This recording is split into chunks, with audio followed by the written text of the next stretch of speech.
Okay,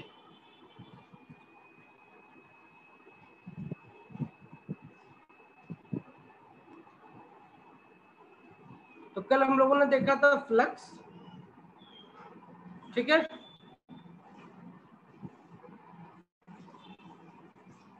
आज हम देखेंगे हम कैसे फ्लक्स को यूज करके और गॉस थ्योरम की हेल्प से किसी भी ऑब्जेक्ट की वजह से जो है हम कैसे निकाल सकते हैं इलेक्ट्रिक फील्ड, किसी भी ऑब्जेक्ट की वजह से कैसे निकाल सकते हैं इलेक्ट्रिक फील्ड, ठीक है। शुरू किया जाए।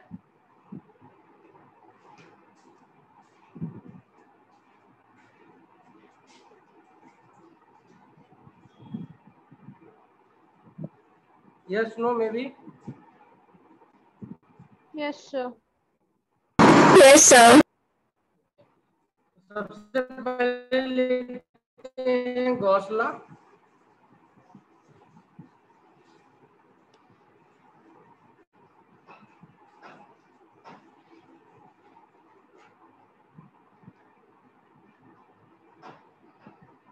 क्या होता है गॉस लॉ? तो दिस रिलेशन या दिस लॉ लिख लेते हैं direct. This law is the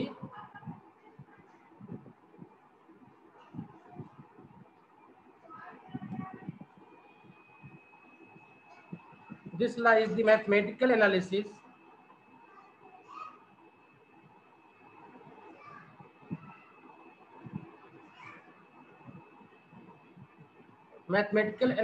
of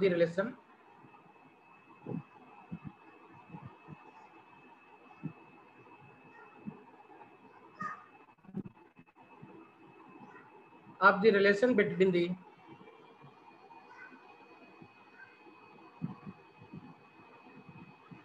electric flux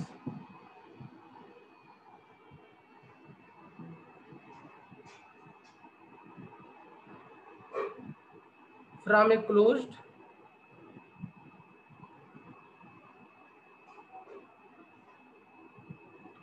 surface and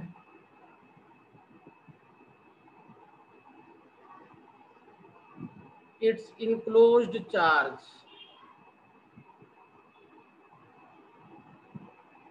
means Q S और ई में कुछ करेंगे यहाँ पे हम, तो मेनली क्या बताएगा ये कि जो इलेक्ट्रिक फ्लक्स यानी फाई है उसमें जो क्लोज सरफेस है और उसमें जो इनक्लोज चार्ज है उसमें एक रिलेशन बताएगा ये, ठीक है। Okay, this law states that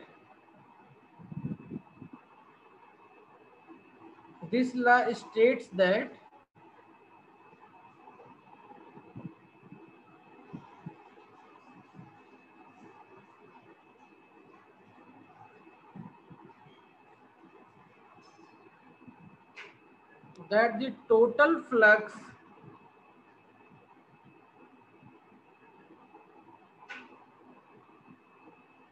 flux emerging out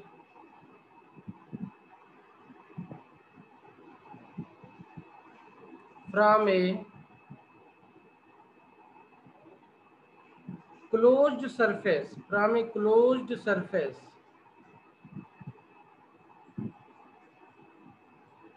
is equal to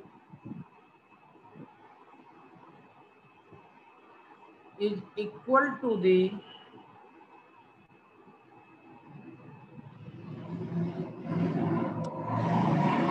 product of sum of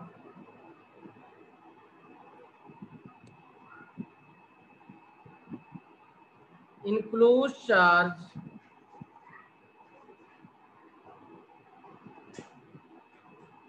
by the surface and the constant 1/epsilon। So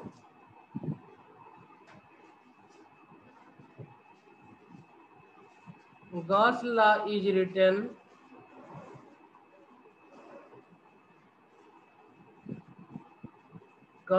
written as E ds। ये फ्लक्स होता है, इंटीग्रल का साइन लगाते हैं और ये सर्किल बना देते हैं। इसका मतलब होता है सर्किल का कि क्लोज्ड सरफेस, क्लोज्ड इंटीग्रल की बात हो रही है। This is equal to the total charge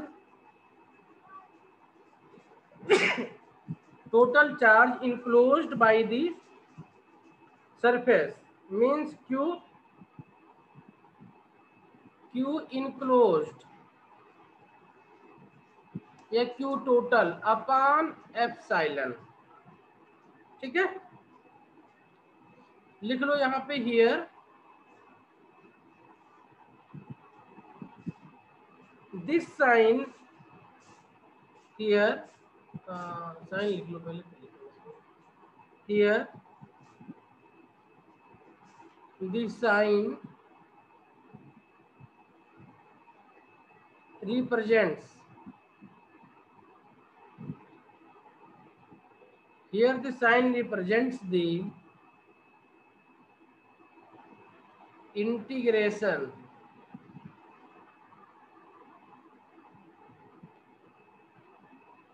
over a closed surface,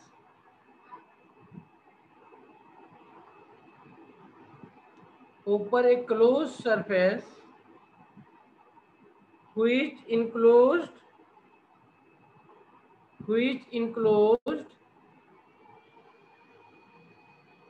total charge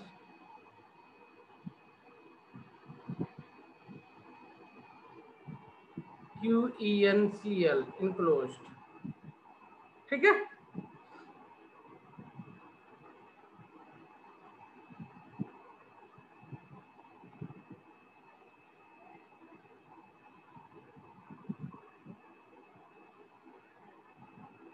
note कर लिया इतना।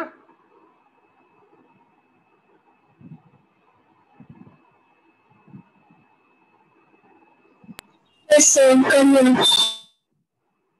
चलिए एक एग्जाम्पल के थ्रू इसको समझते हैं। ठीक है, एक एग्जाम्पल के थ्रू उसको समझते हैं। Let us consider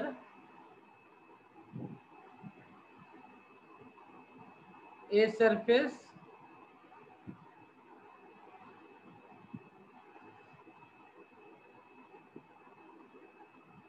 as shown in figure।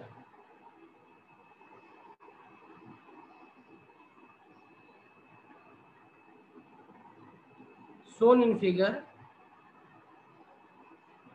which encloses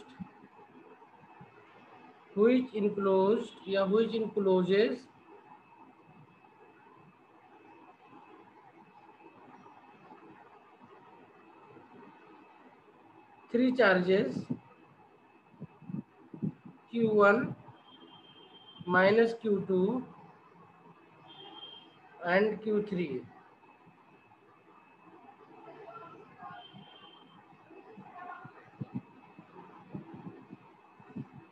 ठीक है, मान लेते हैं ये सरफेस अपना इस तरीके से है,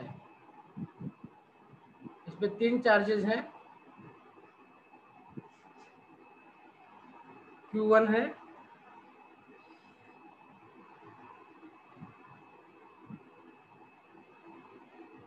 Q1 है,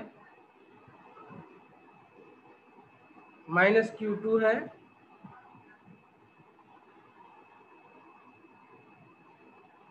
माइनस Q2 है, एंड Q3 है। यहाँ पे Q4 है, यहाँ पे Q9 है, यहाँ पे Q6 है, यहाँ Q5 है, यहाँ पे Q7 है, यहाँ पे Q8 है। ठीक है, बहुत सारे Q हैं। ध्यान क्या रखना है, हमको वो वाला Q चाहिए जो कि इस सरफेस के अंदर हो, है ना। जो क्यू इस सरफेस के अंदर है उसी को हमें काउंट करना है, जो इसके बाहर है वो गॉस लॉ में कंसीडर नहीं किया जाएगा। ठीक है, ये एक इम्पोर्टेंट कॉन्सेप्ट है जो कि हमें ध्यान रखना है इसमें। ठीक है, तो इस सरफेस के लिए अगर गॉस लॉ अप्लाई करें तो फॉर दिस सरफेस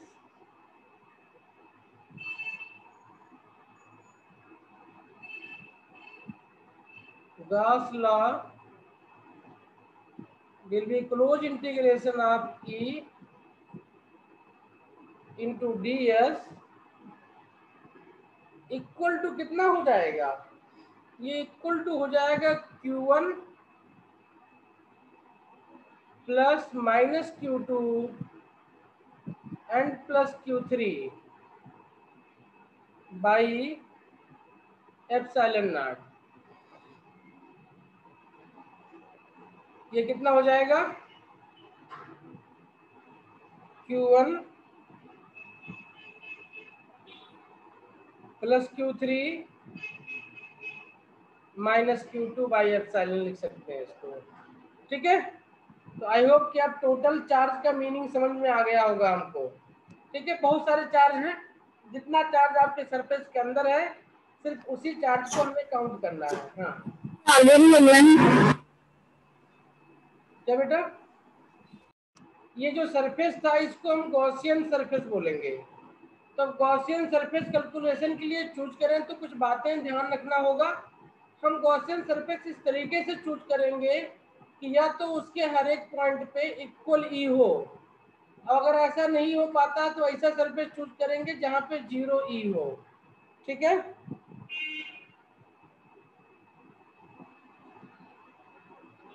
ठीक है,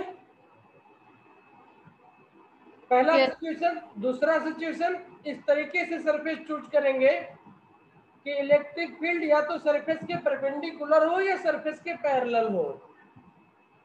पहला कंडीशन, ऐसा सरफेस चूज करने की कोशिश करेंगे कि या तो उस पे हर जगह पे इलेक्ट्रिक फील्ड यूनिफॉर्म हो या 0 हो। दूसरा क्राइटेरिया रखेंगे हम चूज करने के लिए कि जो सरफेस चूज करेंगे वो इलेक्ट्रिक फील्ड लाइंस के या तो परपेंडिकुलर होगा या उसके पैरेलल होगा। ठीक है, ये बातें हम लिख नहीं रहे, बातें हम ध्यान में रखेंगे। ठीक है, चलिए अब कुछ एग्जाम्पल लेकर के देखते हैं और देखते हैं कैसे हम गॉस लॉ को अप्लाई कर सकते हैं, यूज कर सकते हैं। ठीक है, देखते हैं इसका एप्लीकेशन कैसे कर सकते हैं अगर इन बातों को हम ध्यान में रखें तो, रखते हुए। ठीक है, अच्छा एक बात और ध्यान रखना है कि यहाँ पे जो EDS है this is net electric flux है। क्या ये नेट इलेक्ट्रिक फ्लक्स है? ये क्या ये this is net electric flux है। मतलब किसी सरफेस में अगर मान लो φ1 आ रहा है, φ2 जा रहा है उससे बाहर, तो नेट कितना हो जाएगा, φ1 माइनस φ2 का डिफरेंस हो जाएगा। ठीक, चलिए इसको देखते हैं जरा आगे बढ़ करके कि कैसे इसको यूटिलाइज कर पाएंगे हम। एक एप्लीकेशन करके देखते हैं। ठीक है,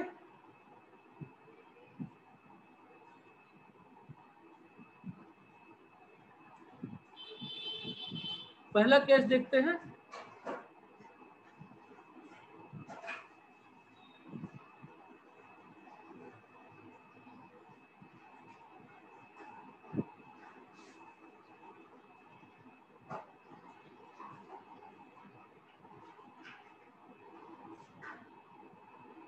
ये हमने एक क्यूबिकल सिस्टम ले लिया है और इसके अंदर एक चार्ज क्यू रख दिया हमने। क्या रख दिया, एक चार्ज क्यू रख दिया है। ठीक है, और अब इससे बाहर मान लेते हैं कि यहाँ पे कोई पॉइंट P है जिसपे हम इलेक्ट्रिक फील्ड फाइंड आउट करना चाहते हैं। क्या करना चाहते हैं, इलेक्ट्रिक फील्ड फाइंड आउट करना चाहते हैं।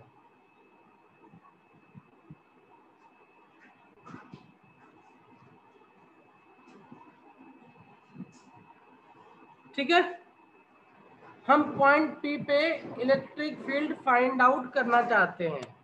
तो ऐसे क्वेश्चन को करने के लिए, जानने के लिए सबसे पहले हमें डिसाइड करना पड़ेगा कि हमारा जो गॉसियन सरफेस है वो कैसा दिखे, गॉसियन सरफेस कैसा होना चाहिए हमारा। ठीक है,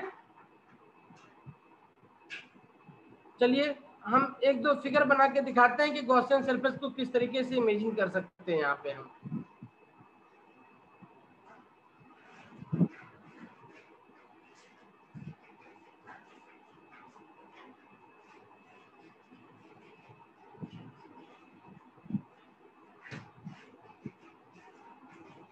एक तो इस तरीके से इमेजिन कर सकते हैं, ठीक है,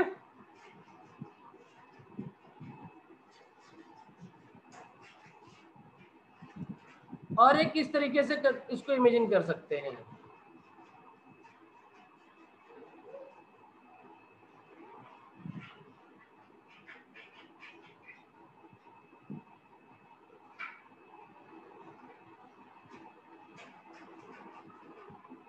इस तरीके से इमेजिन कर सकते हैं। सपोज यहाँ पे Q है,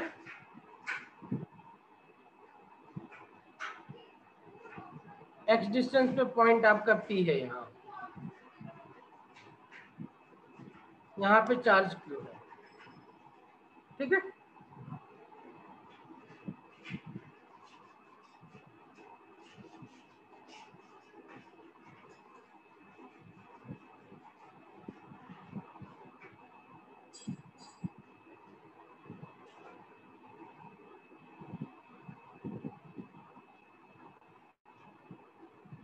तो Q चार्ज है तो हर जगह पे इलेक्ट्रिक फ्लक्स इस तरीके से बाहर निकलेगा आपका, ये इलेक्ट्रिक फील्ड लाइंस निकल रही होंगी, ये ds स्मॉल एलिमेंट हो जाएगा। ठीक है, अब देखो हमें गॉसियन सरफेस इस तरीके से चूज करना है, गॉसियन सरफेस इस तरीके से चूज करना है कि जो ई ds का कैलकुलेशन है ये मिनिमम हो। क्या हो, ये जो ई ds का कैलकुलेशन है ये मिनिमम हो। ठीक है, ओके,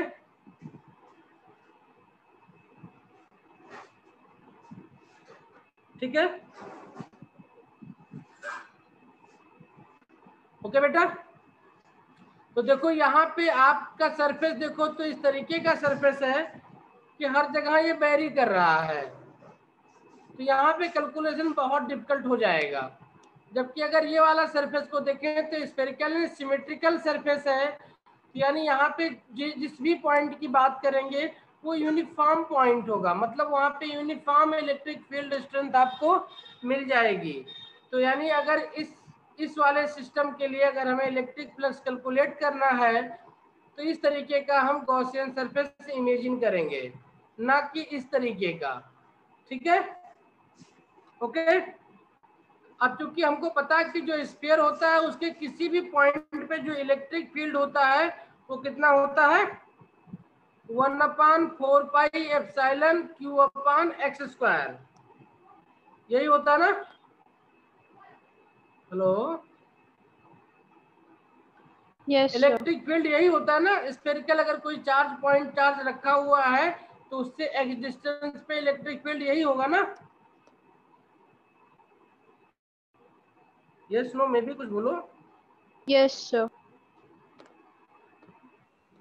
ठीक है, तो चलिए जरा अब हम देखते हैं क्या ये फार्मूला हम गॉस लॉ को यूज करके इस केस में ड्राइव कर सकते हैं कि नहीं ड्राइव कर सकते हैं। तो let us find close integration of E ds। ये क्या हो जाएगा, चूंकि ई कांस्टेंट है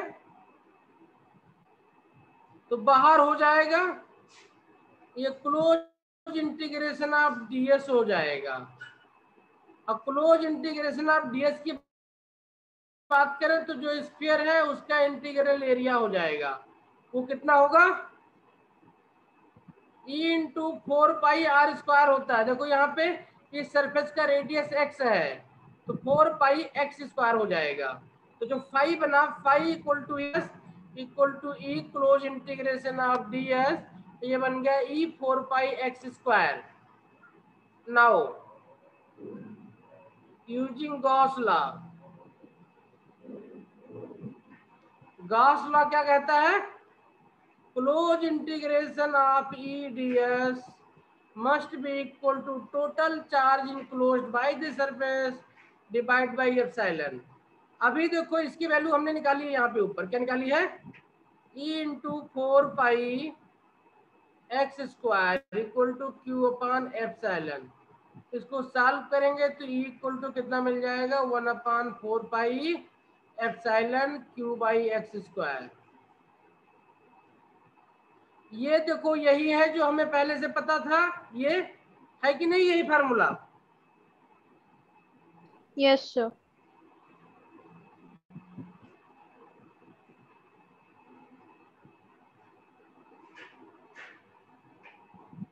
ठीक है, अब देखो यहाँ पे जो इंटीग्रल था ईडीएस इजिली इसको निकाल सकते थे। क्यों निकाल सकते थे, क्योंकि इसके हर एक पॉइंट पे इलेक्ट्रिक फील्ड सेम था।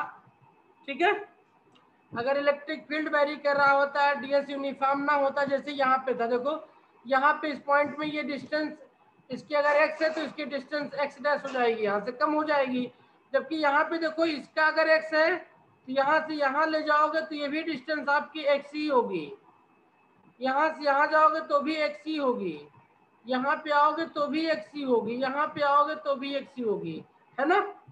जबकि इस केस में ऐसा नहीं था, तो हम ऐसा सरफेस चूज करेंगे जहाँ पे हमें चीजें यूनिफॉर्म मिले और ईडीएस को हम इजिली इवेल्युएट कर पाए। ठीक है, ओके। Yes, sir. ठीक है, नोट कर लिया।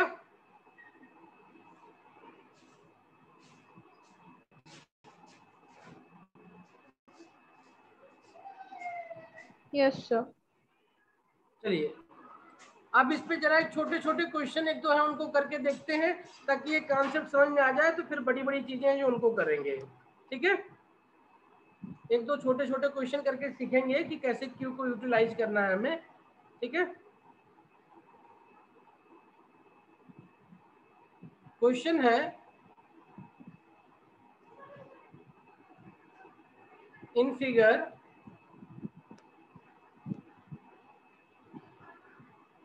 मान लेते हैं फिगर ए है। In figure A charge Q is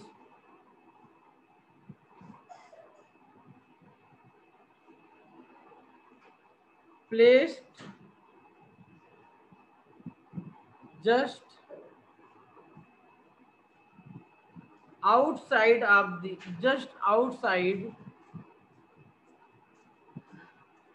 the center of a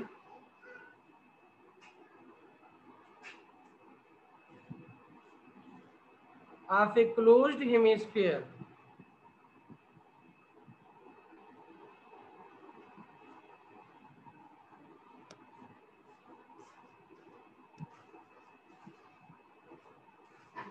in figure B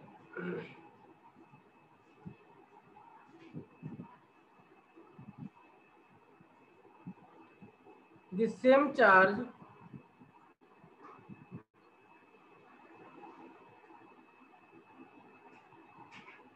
Q is placed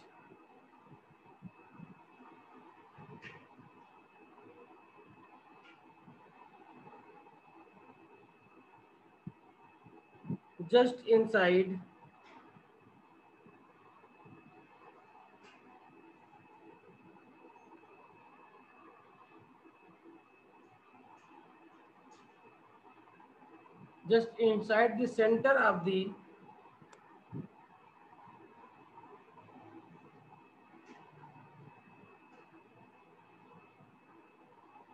closed hemisphere, and in figure C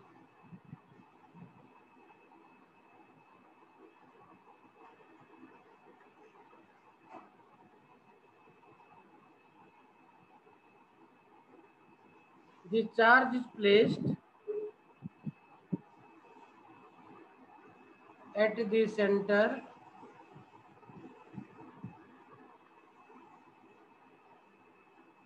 of the hemisphere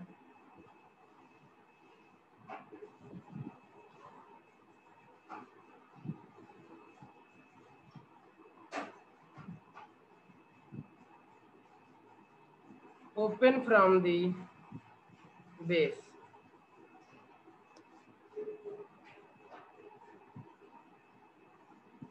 Find the electric flux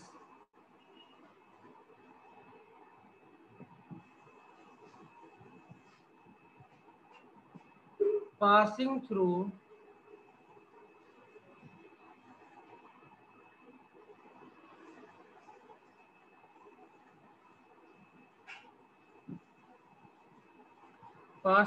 the hemisphere in all the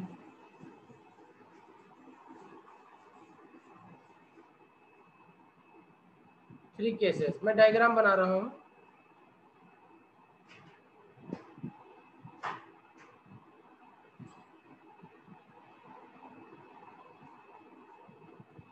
एक ही line पे तीनों diagram बना ले रहे हैं।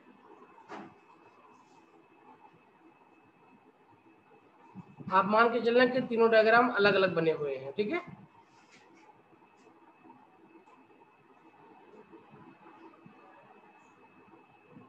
आपका figure A हो गया। ये हेमिस्फीयर है तीनों। फिगर ए हो गया, फिगर बी हो गया एंड फिगर सी हो गया। इन पे चार्ज प्लेस किया गया। कहां कहां प्लेस किया गया है? इन पे एक चार्ज यहां प्लेस किया गया है। क्यों? Just outside the centre of a closed hemisphere, just outside, just outside. यहाँ पे क्यू है। The same charge Q is place just inside the centre of closed hemisphere, just inside. और थर्ड में है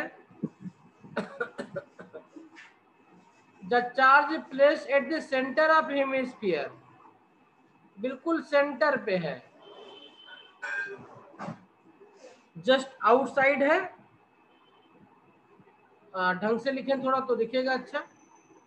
जस्ट आउटसाइड, ये है just outside मान लो। अब आपको तीनों केस में क्या बताना है? फ्लक्स बताना है। कितना बताना है? आपको तीनों केस में फ्लक्स बताना है, ठीक है। अच्छा देखो, ये थोड़ा सा मुझे लाइन में अलग बनाता तो अच्छा दिखता है। ये वाला सिचुएशन मैं अलग ही बना देता हूँ इसको। यहाँ पे देखो, ये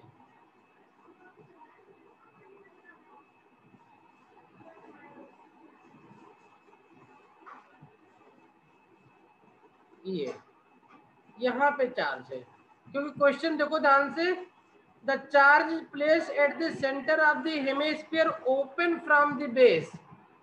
एक बेस है जो कि हेमिस्फीयर है जो कि बेस से ओपन है, उसके सेंटर पे आपका जो है चार्ज प्लेस्ड किया गया है, ठीक है।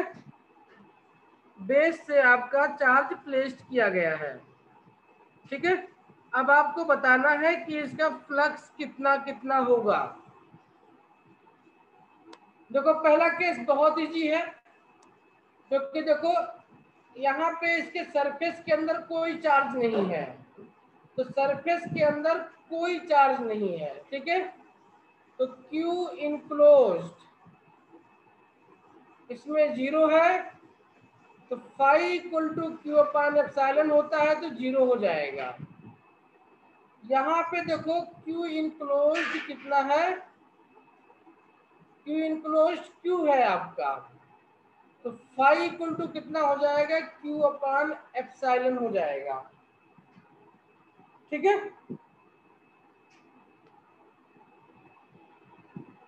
यहाँ पे क्लोज्ड हेमिस्फीयर था, यहाँ पे ओपन हेमिस्फीयर है। क्या है? यहाँ पे ओपन हेमिस्फीयर है एट द बेस। इस बात को ध्यान में रखना है, open hemisphere at the base है, ठीक है। तो कोई गेस करेगा यहाँ पे जो है आप फ्लक्स कितना हो जाएगा? हाँ? कितना? जीरो। जीरो नहीं होगा, यहाँ पे कोई चार्ज नहीं था इसके अंदर, सरफेस के अंदर, तो जीरो था। यहाँ पे सरफेस के अंदर सिर्फ क्यू चार्ज इनक्लोज है, तो ये आपका क्यू अपन एप्सिलॉन हो जाएगा। यहाँ पे भी चार्ज आपका क्यू तो इनक्लोज हो ही रहा है क्योंकि बेस ओपन है। क्वेश्चन की लैंग्वेज पे ध्यान दो, कहाँ पे ओपन है। See the charge is placed at the centre of the hemisphere open from the base. Base पे ओपन है ये।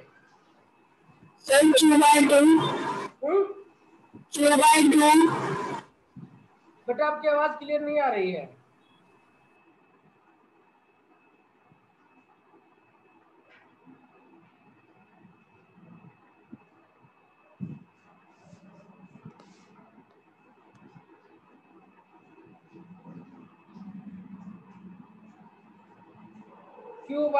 Q/2 नहीं होगा।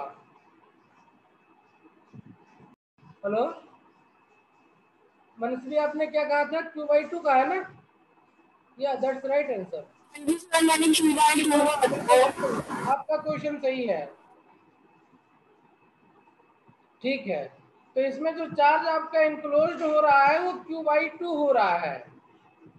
तो Q इनक्लोज्ड कितना हो रहा है आपका? Q/2 हो रहा है, तो फ्लक्स कितना हो जाएगा? Q/2 एप्सिलॉन नॉट हो जाएगा। Yes, half sir. चार्ज अंदर, हाफ चार्ज बाहर, तो Q enclosed with in surface Q/2 हो जाएगा। तो phi equal to Q/2 epsilon हो जाएगा, ठीक है।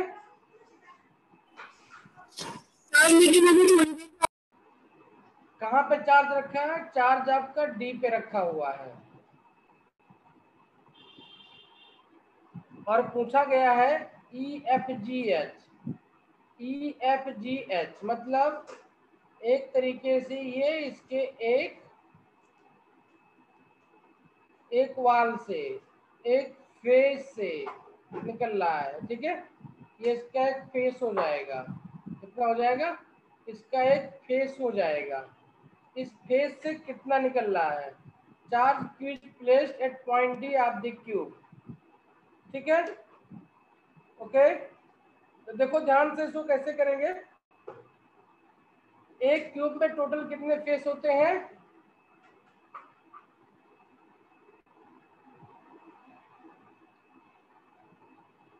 कितने फेस होते हैं?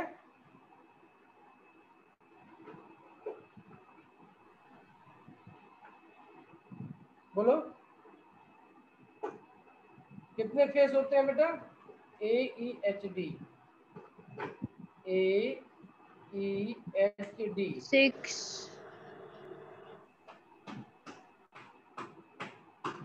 सही है, बहुत सही आंसर। तो क्यों डर रहे हो बताने में? AEHD हमें दो फेस के बारे में बताना है, AEHD और EFGH। इससे कितना फ्लक्स निकलेगा, ठीक है। इससे कितना फ्लक्स निकलेगा ये बताना है। ए चार्ज Q इज प्लेस्ड, ठीक है। फ्लक्स कितना पास करेगा? Q/6 एप्सिलॉन हो जाएगा ये, ठीक है। तो तीन बातों का ध्यान रखें। गॉसियन सरफेस, उसके अंदर कितना इलेक्ट्रिक चार्ज है और उससे कितना इलेक्ट्रिक फ्लक्स निकल रहा है, तुम बहुत इजीली कर सकते हैं इसको। तो जरा इसको लिख के करते हैं क्योंकि बोर्ड एग्जाम में ये आता है, ड्राइव करने के लिए आ सकता है। लिख लेते हैं।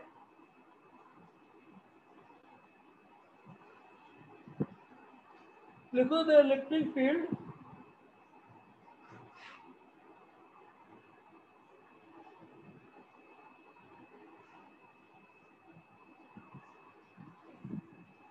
electric field due to a point charge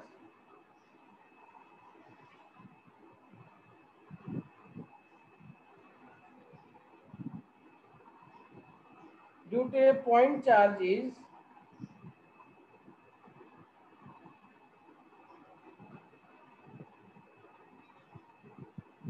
everywhere radial, मतलब उसके चारों ओर रेडियल डायरेक्शन में होगा।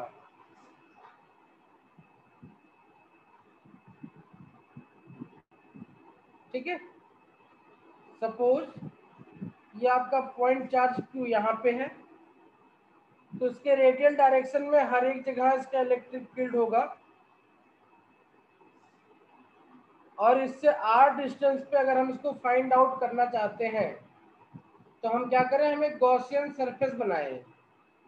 क्या बनाए, हम एक गॉसियन सरफेस बनाए,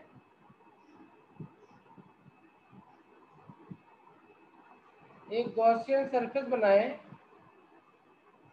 जिसके सेंटर पे Q हो और सरकमफेरेंस पे R हो।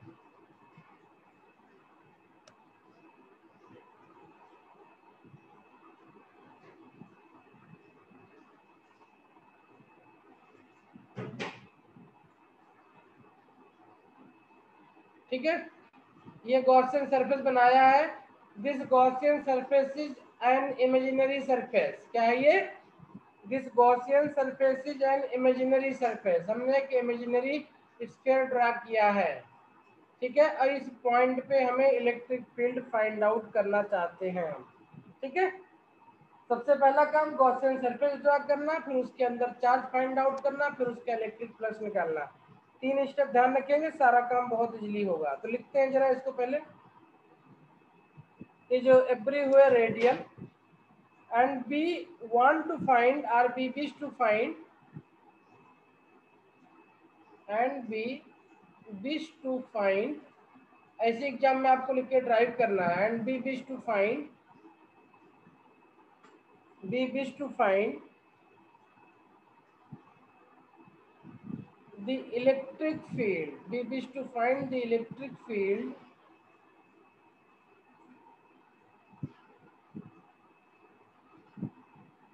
at a distance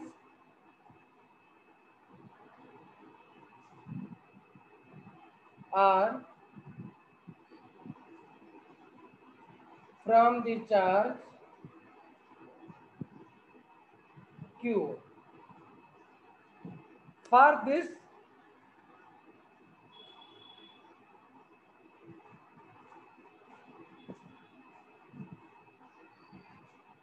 we select, for this we select Gaussian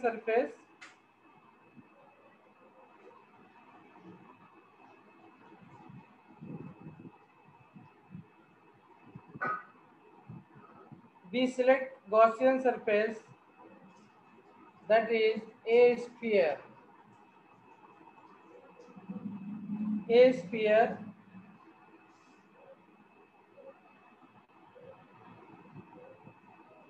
a sphere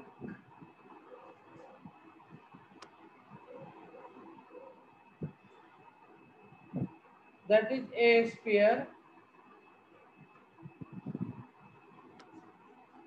of radius r, a sphere of radius r. ठीक है, now as we know that कि ये क्या करता है, रेडियल यहाँ से इलेक्ट्रिक फील्ड निकलती है, तो इस सरफेस के हर एक पॉइंट पे इलेक्ट्रिक फील्ड सेम होगा। लिख लेते हैं इस पॉइंट को भी, at every point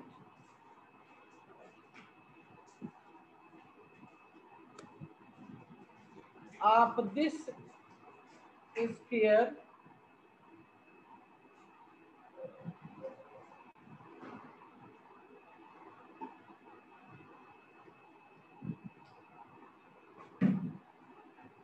the electric field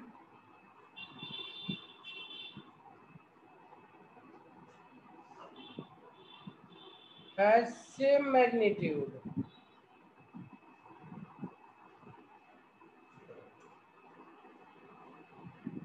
Let's say E,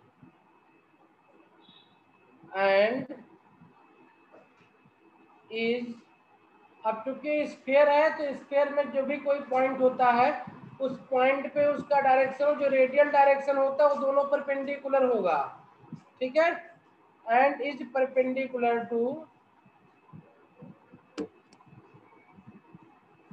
and is perpendicular to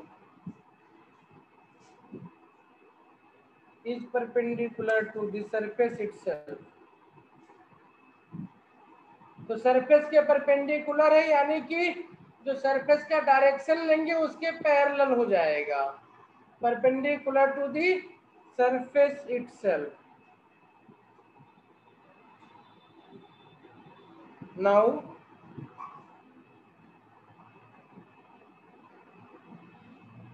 applying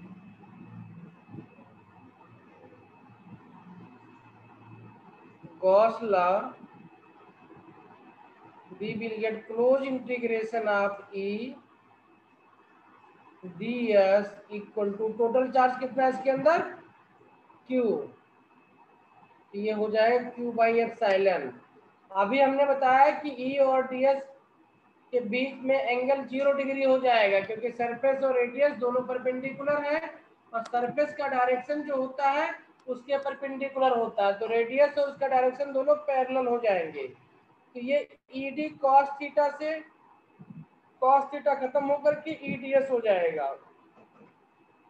यहाँ से E बाहर निकल जाएगा, क्लोज इंटीग्रेशन ऑफ ds हो जाएगा, ये Q अपॉन एप्सिलॉन हो जाएगा।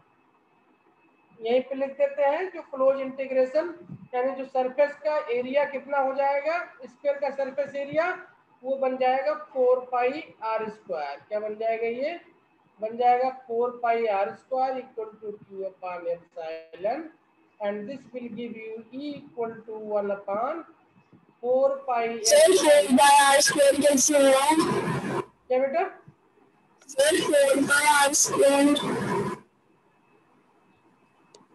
4 पाई आर स्क्वायर कहाँ से आया पूछ रही हो? देखो स्फीयर है ना ये ठीक है, तो इसी से निकल रहा है इलेक्ट्रिक फ्लक्स आपका, तो इस स्फीयर का सरफेस एरिया कितना होगा? 4/3 pi r cube. Sphere surface area जो होता है 4 पाई रेडियस का स्क्वायर होता है ये।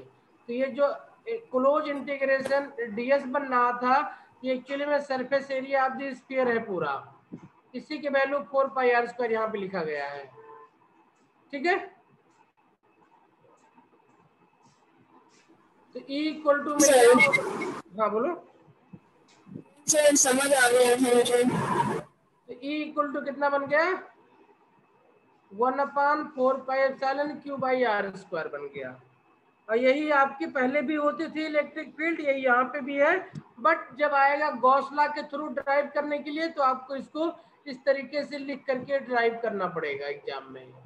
ठीक है,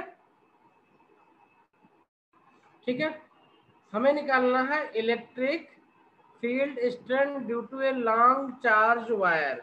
लॉन्ग का मतलब इनफाइनाइट लेंथ। ठीक है, और ये वायर आपका चार्ज है, let this is positively charge. यहाँ से कॉन्सेप्ट राइज हो जाएगा लीनियर डेंसिटी वाला, लीनियर चार्ज डेंसिटी वाला कॉन्सेप्ट अप्लाई करेंगे यहाँ पे। तो सबसे पहला काम क्या होता है, जब भी कोई ऑब्जेक्ट दिया होता है तो कैलकुलेशन करने के लिए सबसे पहले हमें गॉसियन सरफेस को इमेजिन करना पड़ता है। क्या करना पड़ता है? गॉसियन सरफेस को इमेजिन करना पड़ता है, एक सरफेस इमेजिन करना पड़ता है जिसके थ्रू हम कैलकुलेशन कर पाए। तो चलिए, गॉसियन सरफेस चूंकि लॉन्ग वायर है तो बेस्ट पॉसिबल जो बनेगा इसके अराउंड वो सिलेंडर बनेगा। क्या बनेगा?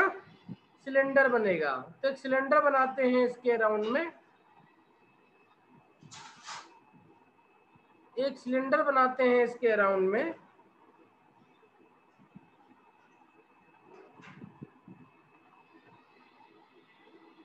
एक सिलेंडर बना लिया इसके अराउंड में हमने।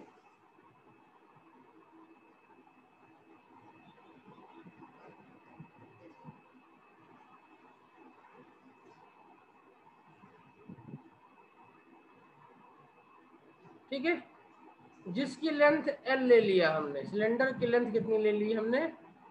L ले लिया। ठीक है, और अब इसलिए इसका रेडियस R हो जाएगा, कोई बात नहीं। अब इससे एक डिस्टेंस पे कोई पॉइंट ले लें P, जहां पे इलेक्ट्रिक फील्ड फाइंड आउट करना चाहते हैं हम।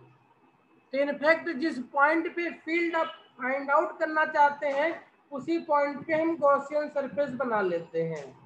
ठीक है, गॉसियन सरफेस क्या होता है? इमेजिनरी सरफेस होता है।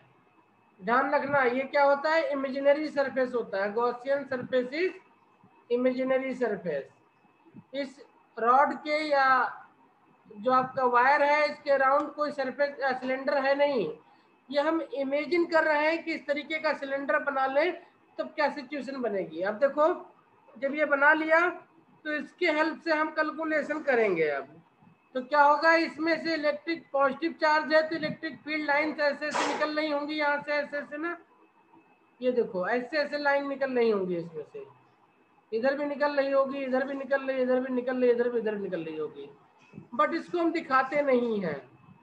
ठीक है, इसको हम जानते हैं, दिखाते नहीं हैं। ओके, चलिए लिखते हैं पहले लैंग्वेज इसका, उसके बाद में फिर सॉल्व करेंगे। ठीक है, लिखो we wish to find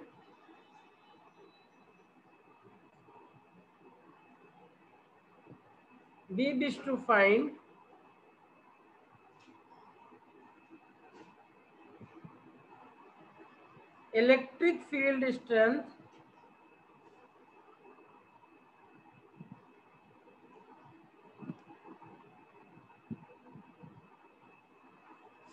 due to a long charged wire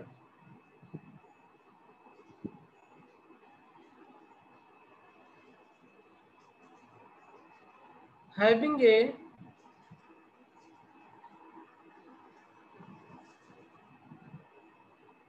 linear charge density lambda coulomb पर मीटर। सी बाई एम लिख ले रहे हैं कूलम पर मीटर के लिए। ठीक है, coulomb per metre at a point T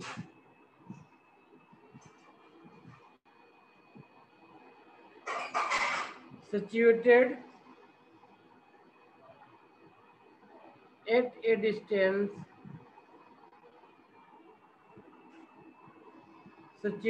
at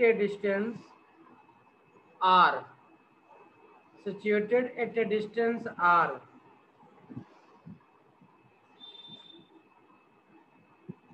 from the wire. This distance is r. So radius of the cylinder is going to be r of the Gaussian cylinder. ठीक है, a Gaussian surface.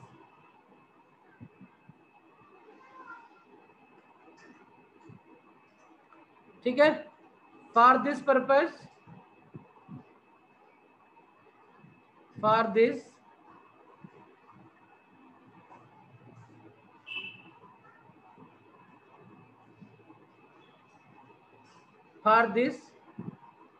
a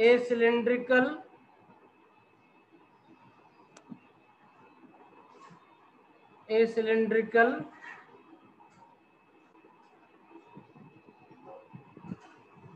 Gaussian surface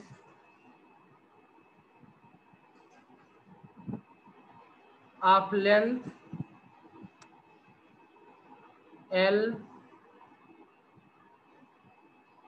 and radius R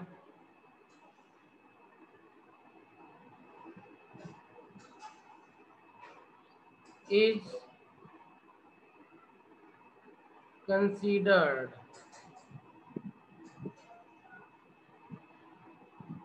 as shown in figure. ठीक है,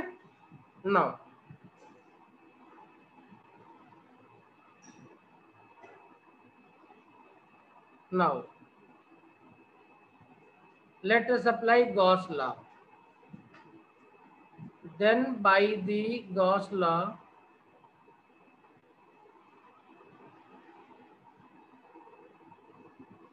we will have closed integration E into ds equal to अंदर charge Q है मान लेते हैं, हमने मान लिया टोटल चार्ज कितना है Q है by epsilon not, total charge Q है, ये माना हुआ चार्ज है बाई एप्सिलॉन, ठीक है। अब यहाँ पे कुछ इंटरेस्टिंग डिस्कशन है, उसको देखना पड़ेगा अपने को, क्या करना पड़ेगा, कुछ इंटरेस्टिंग डिस्कशन है वो हमें देखना पड़ेगा। तो देखना क्या पड़ेगा कि ये सरफेस है और ये यहाँ से जो सिलेंडर का सरफेस है उसके पास दो सरफेस है, एक तो ये इसका ऊपर नीचे वाला हिस्सा है, एक अगल बगल वाला हिस्सा है आपके पास में, ठीक है, ऊपर नीचे वाला हिस्सा एक अगल बगल वाला हिस्सा आपके पास, मतलब एक हिस्सा इसका ये हो जाएगा सिलेंडर का और एक हिस्सा ये हो जाएगा। तो हम ध्यान से अगर देखें तो इस हिस्से से कोई इलेक्ट्रिक लाइन नहीं पास करेगी। क्यों नहीं पास करेगी? क्योंकि ये आपका जो सरफेस होगा वो इलेक्ट्रिक लाइन के परपेंडिकुलर होगा, सॉरी इलेक्ट्रिक लाइंस के क्या हो जाएगा, पैरेलल हो जाएगा। देखो लाइन ऐसे जा रही है और ये इसी के पैरेलल हो जाएगा, तो इसमें से कोई लाइन पास नहीं करेगी, ठीक है। तो इन सरफेस की वजह से कोई इलेक्ट्रिक फ्लक्स नहीं मिलेगा। इलेक्ट्रिक फ्लक्स सिर्फ और सिर्फ आपको जो ये वाला सरफेस का हिस्सा है इसका, इसी की वजह से मिलेगा। तो हमको पता है जो सिलेंडर होता है उसका सरफेस एरिया कितना होता है, 2 पाई आर एल होता है। कितना होता है सरफेस एरिया? 2 पाई आर एल होता है, ठीक है, ओके।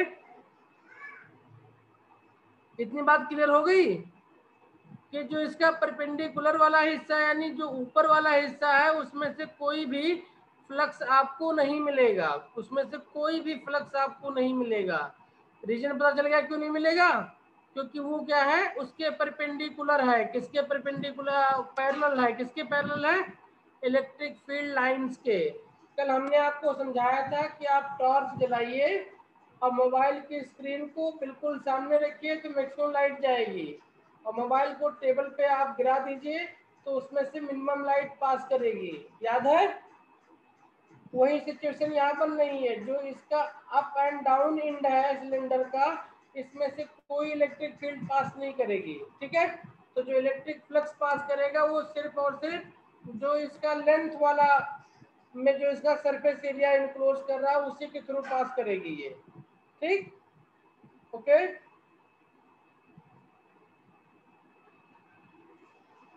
चलिए इसको लिख लेते हैं।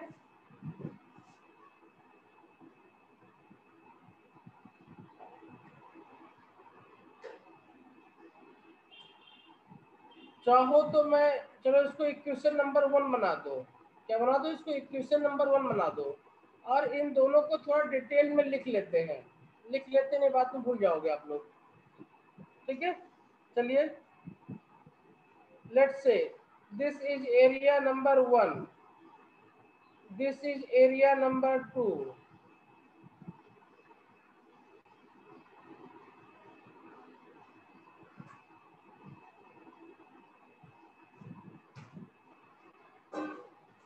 And this is area number 3, है ना, ठीक है। देखो close integral E ds will be E into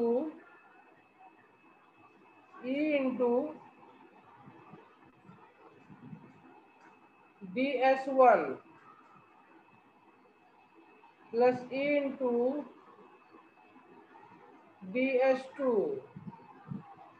plus E into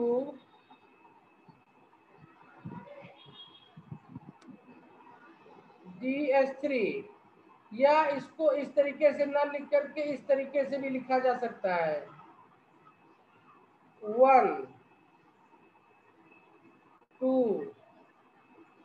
3, 1 2 and 3, ठीक है। इक्वेशन नंबर 2 बना दो इसको।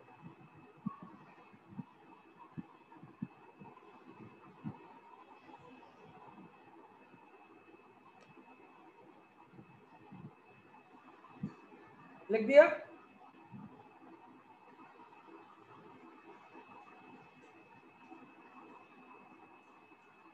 ऊपर कैसे हटा दूं? Yes sir. या नेक्स्ट पेज पे ले लो इसको? नेक्स्ट पेज पे ले लेता हूँ। Next page. लिख लो आगे।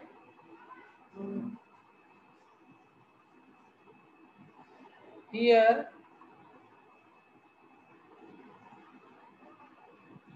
for part 1 and 3, the electric flux, the electric field,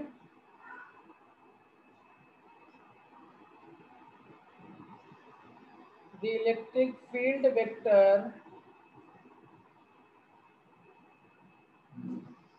is perpendicular. The electric field vector is perpendicular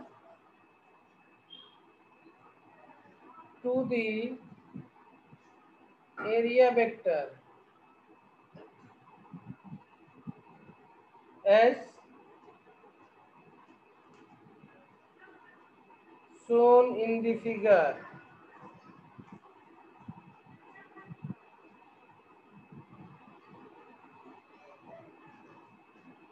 तो परपेंडिकुलर है तो E डैश ds होता है E ds cos 90 degree equal to 0। ये होता है आपका फाई। ठीक है। The area vector is shown in figure, therefore or hence no flux will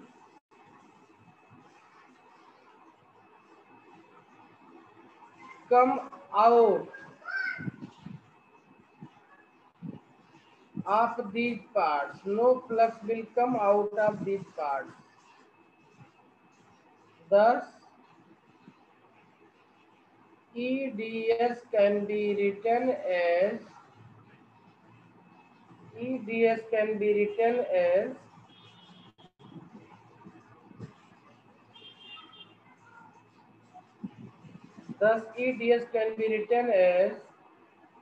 बाहर हो जाएगा, ds close integral 1 to part 2 खाली बचेगा और ये बन जाएगा सरफेस ऑफ द सिलेंडर। तो E इंटू कितना होता है 2 पाई RL होता है। ये बन गया इक्वेशन नंबर 3। ओके।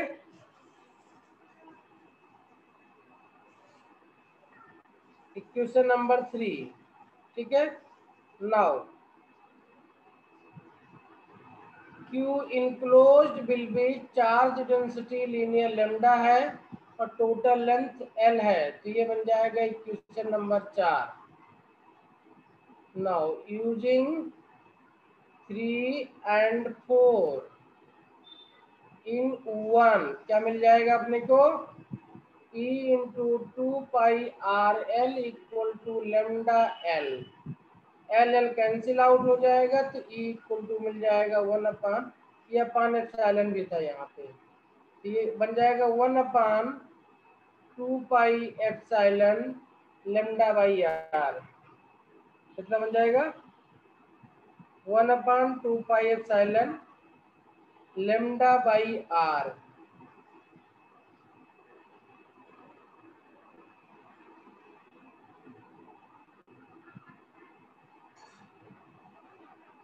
ये आपकी इलेक्ट्रिक फील्ड हो जाएगी due to a positively charge long wire.